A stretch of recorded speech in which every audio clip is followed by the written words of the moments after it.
Thank you. So here's a little issue we have in America today. There are currently about 250,000 people a year who are dying in our hospitals due to preventable deaths. And I'm not talking about negligence, I'm talking about little accidents, right? I'm talking about the doctor in the morning not properly briefing the doctor for the evening.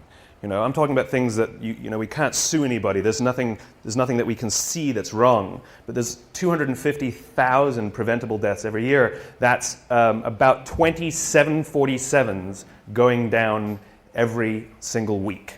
That's what's the equivalent to. And the confusing thing is that we have the best doctors in the world. We have the most advanced technology in the world. Some of the medical equipment we have is the best in the world. The medicines we have are the best in the world. So you start asking yourselves, why are these things happening? And the reason is not because of any of those things. The reasons are actually something vastly more simple. It's something very, very human. 5% of hospital administrators are doctors. Most of them are number crunchers. Hospitals are run like businesses. Hospitals are run by the numbers. And the problem isn't the people who are giving the care. They're very highly trained. The problem is the way those people are cared for. Because what we've done is we've created cultures in hospitals where the people who are doing the caring aren't cared for. And so all of these little preventable deaths are happening because they don't feel like they're a part of anything. They're just doing their jobs and they don't get along that well. And there's not a lot of camaraderie. And the impact is death, right? Now, I use this example because it's exaggerated because the impact is so powerful. But the problem is the same in our own companies, right? Which is we come to work and we're told, you must care for your clients, you must care for your customers, you must make them the focus of all you do, and yet why aren't the people who are managing us from the top caring about us? So, yes, in a hospital the impact is worse, but the impact that we're having on the outside world is just as bad. In other words, we're not working at our best. We don't care for the things we're doing. We're not helping each other is the most important part. And the residual impact is that we are unfulfilled by the work that we do. And when we're unfulfilled by the work that we do, we focus on the details. And when we focus on the details, we retract from each other. When we retract from each other, we feel lonely.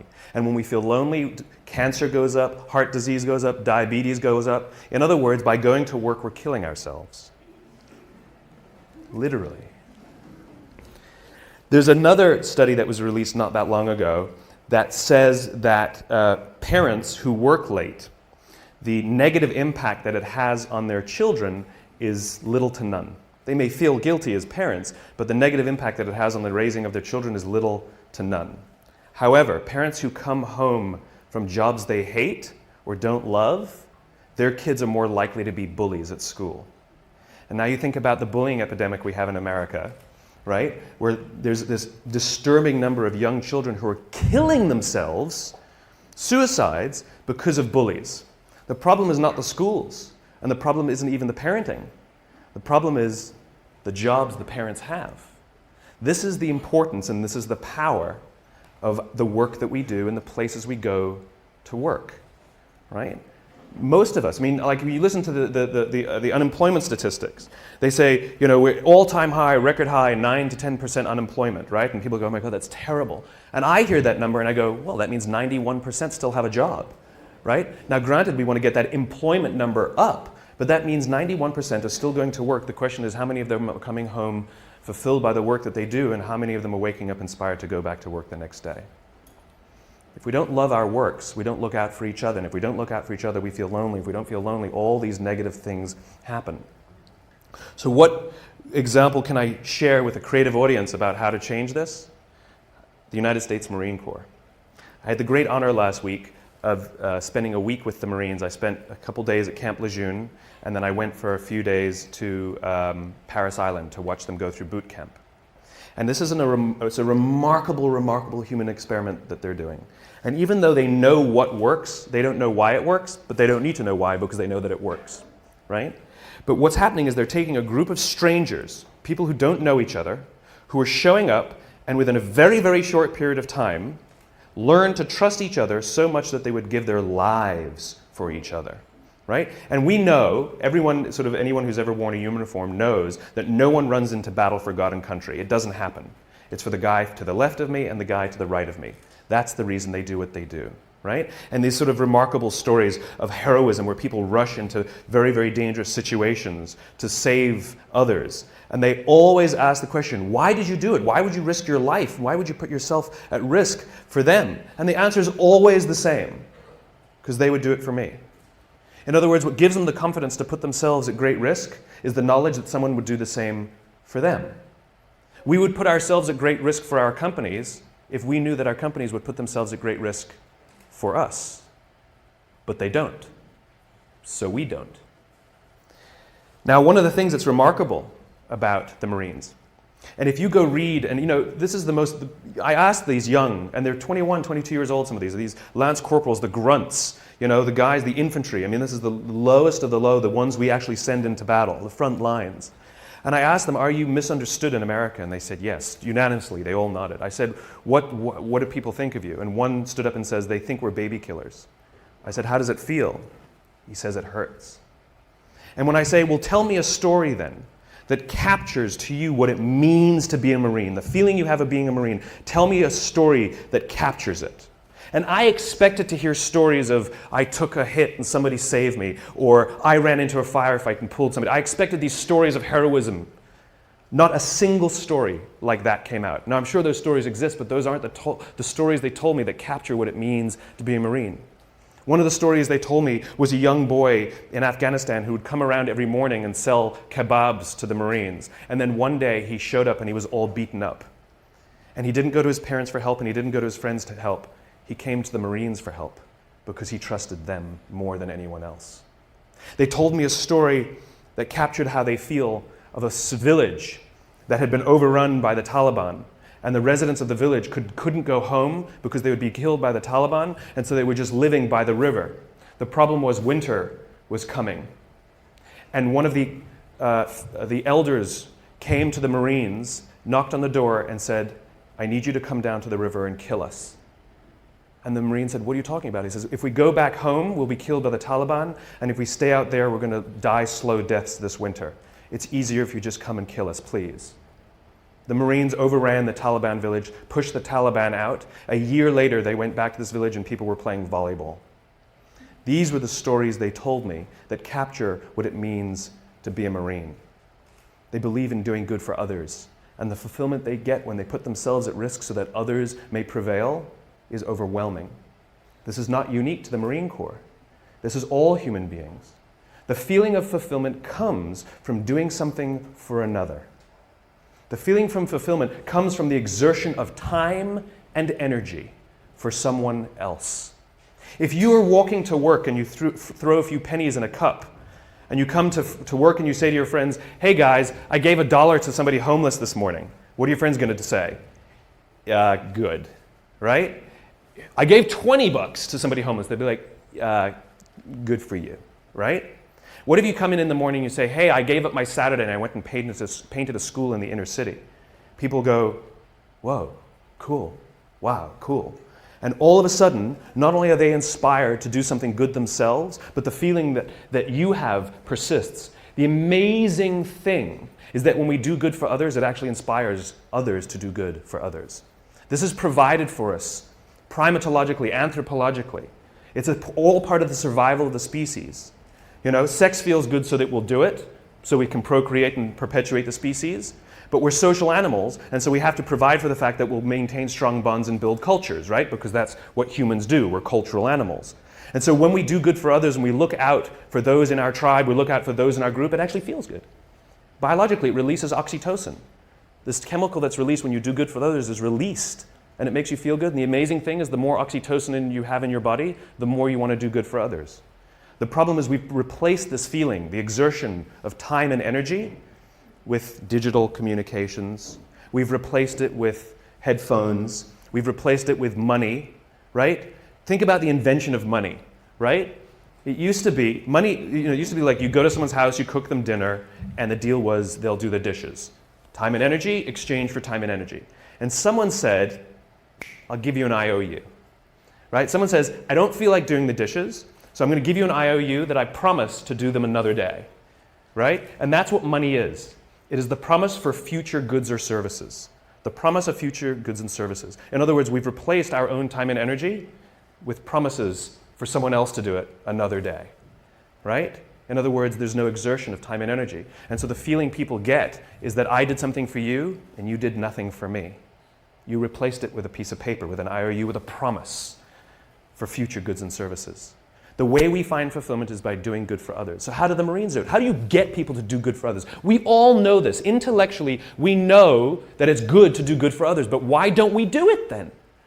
Why don't we do it? And what the Marines learned is something that I completely did not expect. They can't just yell at these guys to help each other. That's not what happens. There's a few things that they have to do first.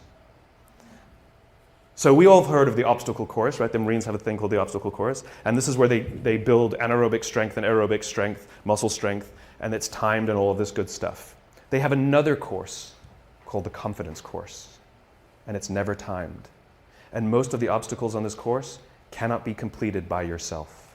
They must be completed in teams. You have no choice. That's just how it's designed. And what they say is the first 2 weeks of boot camp, everybody's there to outdo each other and prove that they're strong. Just kind of like when we start in a job, we want to show how great we are, we'll work a little harder, we'll do good work, look how good my design is, right? It's all about us and how good we are, right? But they keep putting them in situations where they can't do things by themselves. And what starts to happen very slowly, they said after about 2 weeks, they start cheering for each other. Now they get in trouble when they do, but they start cheering for each other. And then before too long, you see them organically start helping each other. And what happens is if there's one person who's weak and refuses to help the others, or even if there's one person who's strong, who's, I was the star college athlete, and they get to the end of every obstacle and they just stand there and wait for everybody to finish and they don't help each other, what starts to happen is organically the group starts to ostracize that person. Organically, they get ostracized until they learn that the only way that they will get through this thing, the only way they will survive boot camp, is if they ask for help because they have no option. The problem is, no one will help them until they're willing to help another. It's the deal we have to make. It's called vulnerability and risk. We have to take the risk to make ourselves vulnerable. Yes, you might do something for someone else and they may not do something back for you. That's the risk you run. That's the risk you run. It's not about giving everything to them and sort of huge, big, overwhelming risks. It's about little things and little things. It's like going on a date, right? It's like if I went on a date with somebody, and I came home and I said, after one date I said, I'm marrying her. And people are like, what are you, nuts? I'd be like, I'm in love. They're like, but this is crazy. I'm like, I know, I'm in love, She feels the same way. We both know it's nuts, right? Now you know that you're going to be like, go on a couple more dates, right? We know instinctively that the strong bond that needs to be created first takes more than a week, right? We know that, right? But if I've been dating somebody for 7 years and we haven't, married, you'd be like, dude, what is wrong, right? In other words, we know that it takes more than 7 days and we know that it takes less than 7 years. The problem is, we don't know how long it takes. It's somewhere in the middle. All human bonds are the same. Like when you show up at work, when you show up for the first time, when you're new, don't expect that people will look out for you and they won't expect you to look out for them in 7 days. It won't happen. But if you've been working at a job for a few years and you don't have the absolute confidence that if you turn your back you will not get stabbed, you can rely on somebody, you can give them something, nothing will go wrong, you will share the credit, no one will throw you under the bus. If you don't have that in a few years, something's wrong. Something's wrong. I don't know how long it takes, but I know that's more than a week, and I know it's less than 7 years. And the Marines fundamentally understand that before anyone is willing to put themselves out for another, they have to have self-confidence.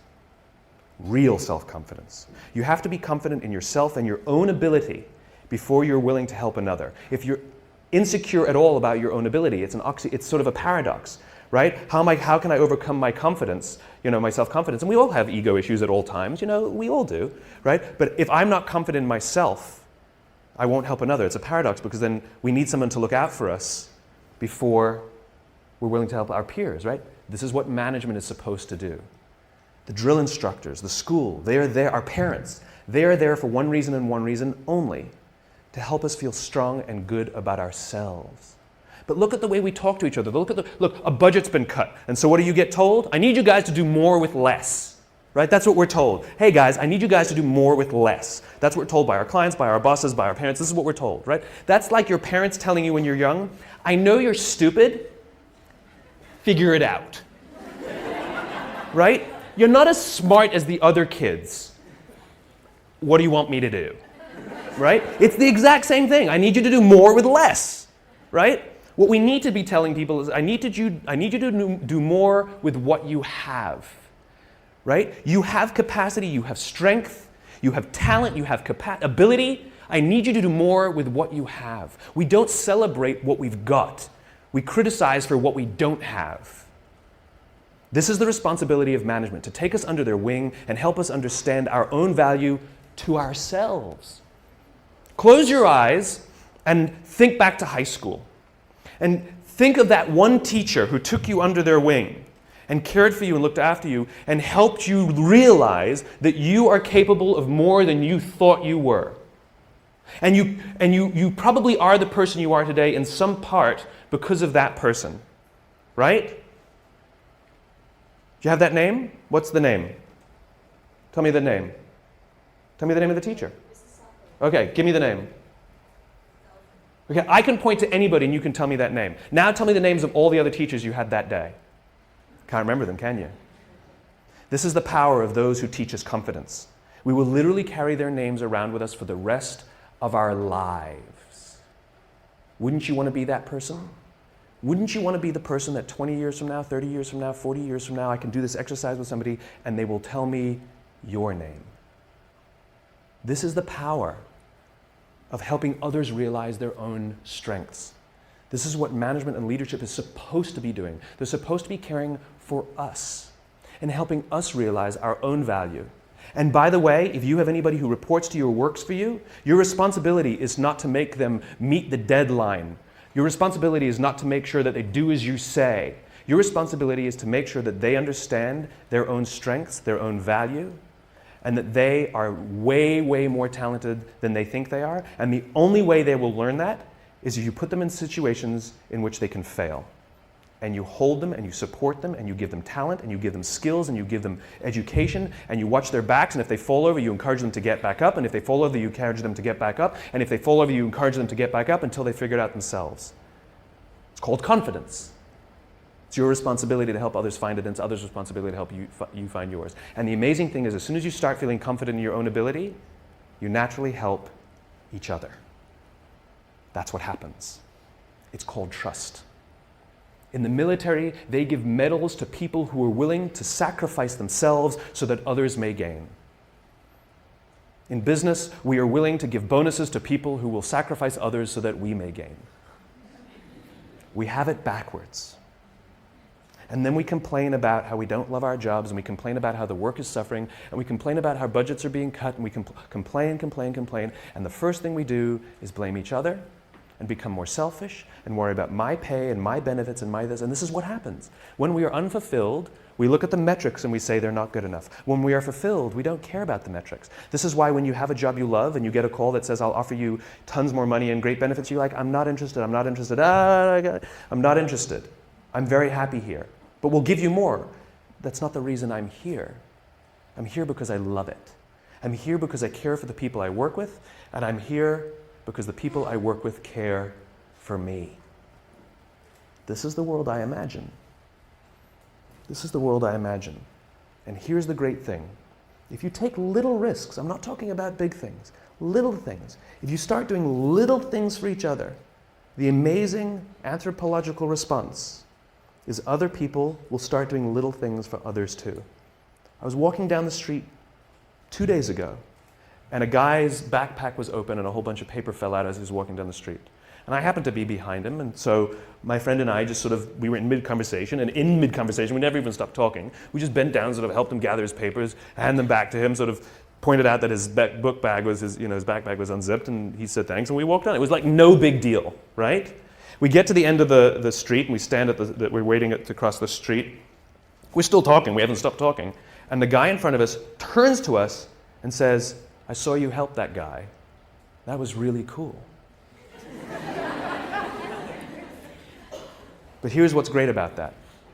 The guy will go do something for someone else simply because he saw us bend down and pick up paper for someone else. He will actually go do something for someone else because of it. Right? He won't give to charity because he sees me put $1 in a cup.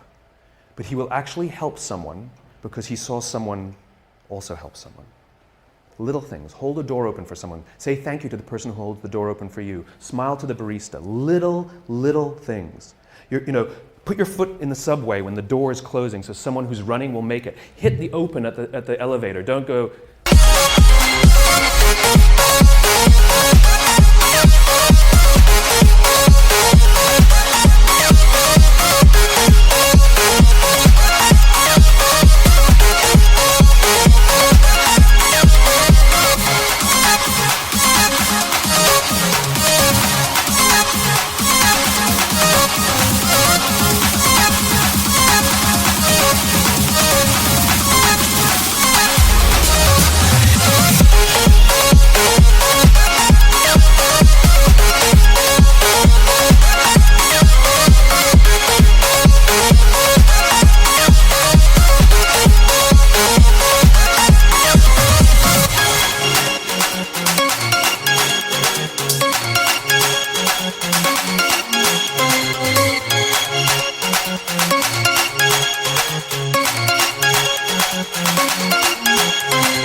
Or pretend you didn't see. That's the best one. Oh, I would have if I saw. Sorry, right? Do it. A little time and a little energy. And you'll find around work that people give a little time and a little energy back to you. And you'll give a little more time and a little more energy. You go for a coffee with someone. Then you go for a 2-hour coffee. Then you go for a coffee and a lunch. Then you go for a lunch and a dinner. Then you go for a dinner and a movie. And then you sleep over, and then you sleep over 2 nights, and then you go on holiday together, and eventually you get married, right? It's slow. It takes time, and we can't rush it. If when we rush it, it's all fake. Do things for others and watch how much others do for you. Go get yourself a cup of coffee from the coffee machine in the morning. Make one for someone else. It takes a little extra time. It takes a little extra energy. That's the point.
And here's the best part.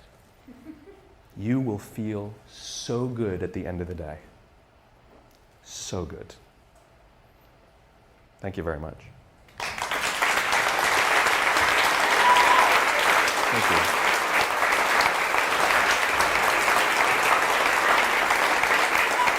Thank you.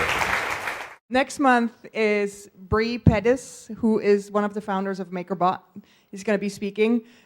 Seriously excited. And the funny thing is, I ran into him about 4 weeks ago on a playground. And I saw him sitting there. I've never met him, but I recognized him from videos that I've watched about MakerBot. And while I'm chasing my kid, I was like, can I go up to him? This is weird. This is stalky. Can I do this? So eventually I just pulled everything together, went up to him, was like, you're the MakerBot guy, right? He goes, yup. And his wife looks at me, you're Swiss Miss. I recognize your kids from Instagram. So, and the next thing you know, he's speaking next month. How awesome is this? And then, for those of you who've been here in November at 11/11/11, who has been at the Rainbow Birthday Parade? Well, you should partake next Saturday because Jessie has another Rainbow Birthday Parade, and she's actually trying to break a world record in having the longest Rainbow Birthday Parade ever that marches over the Brooklyn Bridge. And there's a ginormous marching band going to be here, and Chris, who's our audio-video guy, he's actually in that band. It's called the, now I'm blanking on it. The Hungry March Band, yes, I can't believe, I've just blanked on it. So if you want to partake in this, you should. It's so much fun. You need to dress in one color. We're going to line up monochromatically, rainbow style, and march. So, and you have to sign up at the largest rainbowparade.eventbrite.com. Please come. It's super fun. Bring your kids if you have kids. That's it. See you next month, I hope. Thank you for coming out, and thank you again, Simon.